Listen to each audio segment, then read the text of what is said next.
Hey guys, this is the DSS Designs Startup Show. Today, I would like to go through more of on things like your niche or being a specialist rather than a generalist. I think many people get confused on how to know your niche, right? Or niche or niche.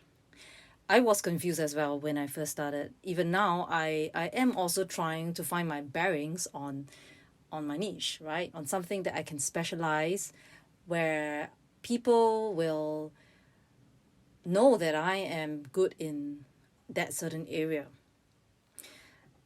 And you may have heard of many people talking about this, that you need to niche down more. The more you niche, the more you niche, the painful it is, but the better it is.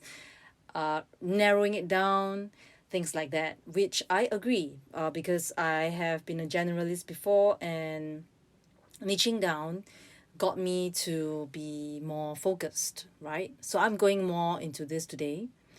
I think it's difficult for you if you are still starting out because you don't know what to focus on, right? You haven't really got your customer base, you just started, and how would you know what kind of value can you provide to whom as a newbie or a new business owner? Many people would probably tell you that it takes some time to understand this. Many people may say that you can try many things, and as the more you try, the more you gain the experience and it becomes clearer. I would say it is also possible that this could be one way to do it. So one way is, don't think so much about the niche first. What is that general service that you're giving people? If it's, for me, if it's, I did graphic design, I can do graphic design for many people. So what I did last time when I first started was, whenever somebody has a graphic design related work, for example, logo creation, I do. And this logo can be a logo for a dishwashing company, let's say.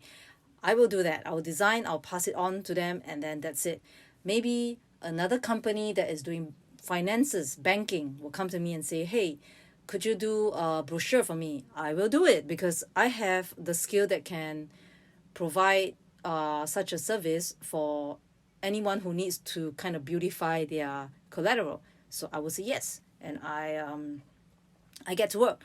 So now I have done a logo for a dishwashing company. I've done a brochure for a financing company. If you look at it, I am everywhere, right? I do things for industrial, or manufacturing industries. I also work on things for banking. So they are both very different areas. If somebody comes to me to say, hey, can you just do a presentation for a sports group, I say, okay, I'll do it because I can kind of beautify their content. So now I'm also good with sports stuff. Then the problem comes when it comes to marketing myself. What should I say I can do? So what I will do is, if I what I did for myself when I at the start when I did my marketing, I would put down, I can do this, guys. I can do logo, brochure, presentation, website, book cover. What else? Seriously, anything. Name cards. I can do infographics, T-shirts. So you may have seen this before, where people market themselves doing everything, and that's what I did. And guess what? People don't really pay attention to what I've written because there are too many things on the plate, right? There's everything that I'm giving them because I do everything. So that is one problem. The second problem is I couldn't really market because I don't know where to put my focus on. If I want to do content, let's say, if I want to write, maybe say the top 10 things to design your logo well. Yeah, I would write about that. And then after that, I will have to write about the top 10 things to do well to design your brochure well. And then it becomes too many things that are of different areas. The logo creation is different from brochure creation, and it's also different from presentation creation. These three things are basically different things already. Yes, they require the same technical skill, but they are different things. So what I've learned over the years is to really have to pick one. So some people may say that you have to do many things first in order to know what to pick, and I understand why. It's because I eventually came to a point of creating to serve people who need ongoing revisions and simple design. Is because I have already worked with like hundreds of clients over 10 years. So with that experience, I can ask my clients, and I can also get them to take on my productized package, because they have really trusted me. So I know what package to create, and I know where to niche down. So that is one reason why some people give you that advice, and it can work. But you may have to wait, right? It may take, it's a long game. You may have to kind of work for 1 year, 2 years to kind of figure out, okay, I'm better at web design for sports, and then I do web design for sports, things like that. That is one way to do it. The second way that I think is a faster way is to understand where your strengths are in terms of industries and verticals. In terms of, let's say, for example, if you're really good in sports, if you are connected to a sports network or connected to a sports group, for example, you are in soccer, right? Well, you can do t-shirts for your soccer team and other teams. There's so many teams in soccer, right? You can kind of, on your website or portfolio, you can design fake soccer t-shirts for fake clubs, right? And just put them out there. And your blog post may talk about things like articles on the your blog, your t-shirt designs, anything about soccer.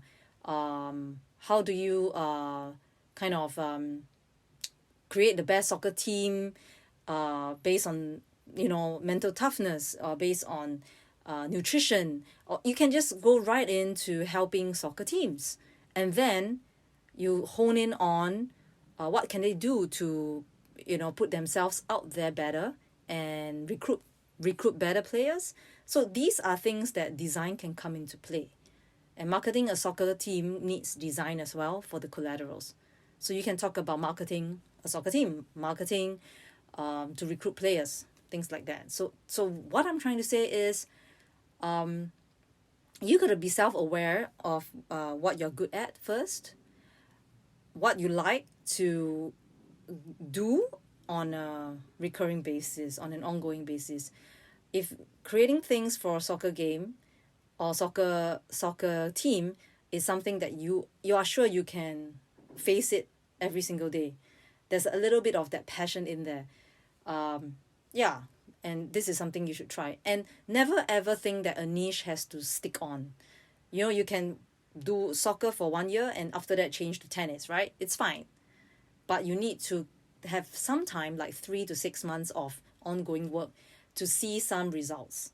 So this is my take on niche, and we will move on to probably further in with more episodes in future. So see you then. Thank you so much for listening. Bye.